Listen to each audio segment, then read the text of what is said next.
Hello everyone, welcome back to my channel. So আজকে আমি তোমাদের সাথে নিয়ে চলে এসেছি আর একটা মেকআপ টিউটোরিয়াল। তো তোমরা অলরেডি গেস করতেই পারছো যে এটা আমি কোন মেকআপ টিউটোরিয়ালটা রিক্রিয়েট করেছি, কোন লুকটা রিক্রিয়েট করেছি।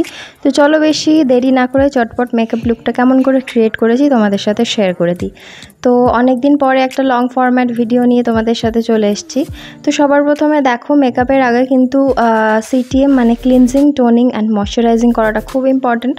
তো আমি অফ ক্যামেরা এখানে ক্লিনজিং করে নিয়েছি, তারপরে এখানে টোনারের জন্য ইউজ করেছি গুড ভাইবসের মালবেরি টোনার। এই টোনারটা বিশ্বাস করো খুবই ভালো টোনার। আর তারপরে আমি এখানে ইউজ করেছি জয়ের এই সিরামটা। এটা অয়েলি স্কিনের জন্য মোটামুটি একটা সিরাম। তো তারপরে আমি এখানে ওয়েট অ্যান্ড ওয়াইল্ডের প্রাইমারটা ইউজ করেছি। এটা একদম ম্যাট ফিনিশ দেয়, মানে মোটামুটি ম্যাট ফিনিশ দেয়। তারপরে এখানে আমি ওয়েট অ্যান্ড ওয়াইল্ডের ফটো ফোকাস ফাউন্ডেশন ইউজ করেছি in the shade golden beige. আর এই ফাউন্ডেশনটা অয়েলি স্কিন টাইপ যাতে তাদের জন্য খুবই ভালো একটা ফাউন্ডেশন। তবে হ্যাঁ, একটু তাড়াতাড়ি ব্লেন্ড করতে হয় এই ফাউন্ডেশনটা, নইলে মানে ব্লেন্ড হতে চায় না আর কি।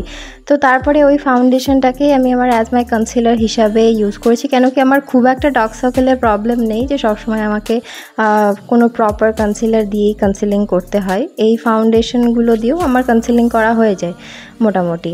তো তারপরে দেখো, এখানে আমি একটা ব্লাশ দিলাম, লিকুইড ব্লাশ। আশা করি তোমরা এই ব্লাশ একটা আমার চ্যানেলে দেখেছো, আর যদি না দেখে থাকো তাহলে প্লিজ তাড়াতাড়ি গিয়ে চেক আউট করে নাও। এই ব্লাশ একটা খুবই ভাইরাল একটা হ্যাক। তারপরে এখানে আমি ইউজ করেছি একটা ট্রান্সলুশন পাউডার। তো ট্রান্সলুশন পাউডারটা দিয়ে কিছুক্ষণ রাখার পর পাউডারটাকে ভালো করে ডাস্ট অফ করে নিয়েছি। তারপরে এখানে আমি ইউজ করছি একটা ব্রঞ্জার। তো ব্রঞ্জার আমি সমস্ত প্রোডাক্ট কী ইউজ করেছি সেগুলো আমার ডেসক্রিপশন বক্সে লিঙ্ক দিয়ে দেবো, তোমরা চেক আউট করে নিও। তো তারপরে ভালো করে ব্রঞ্জার করার পর হালকা একটু ব্লাশ আবার দিয়ে দিলাম। আর এখানে দেখো আমার হাইলাইটারটা হাত থেকে পড়ে গেল। তো হাইলাইটারের জন্য আমি ইউজ করেছিলাম হচ্ছে তোমার ওয়েট অ্যান্ড ওয়াইল্ডের হাইলাইটার। এটা গোল্ডেন শেডের হাইলাইটার। বিশ্বাস করো খুবই সুন্দর একটা হাইলাইটার, খুবই পছন্দের হাইলাইটার এটা আমার। তারপরে এখানে আই মেকআপ করছি। আমি যতদূর আই মেকআপ দেখেছি, আই মেকআপে একটা মানে খুব একটা বেশি কিছু কালার, পপ আউট কালার ছিল না, খুবই মিনিমাল কালার ছিল।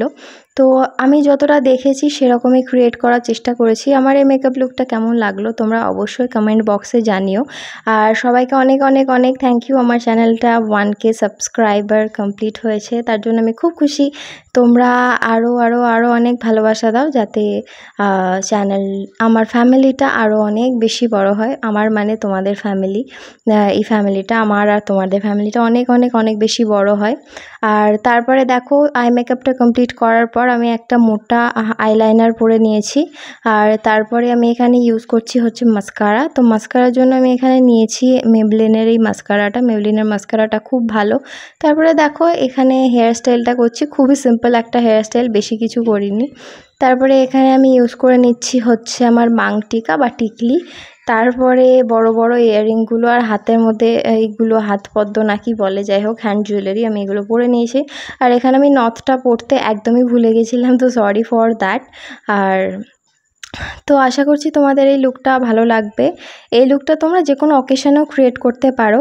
তো আশা করছি তোমাদের এই লুকটা ভালো লাগবে। তো দেখো লুকটা কেমন লাগছে, আর যদি ভালো লাগে তাহলে লাইক, শেয়ার, সাবস্ক্রাইব করতে ভুলো না। দেখা হচ্ছে আমার নেক্সট ভিডিওতে। Bye, tata.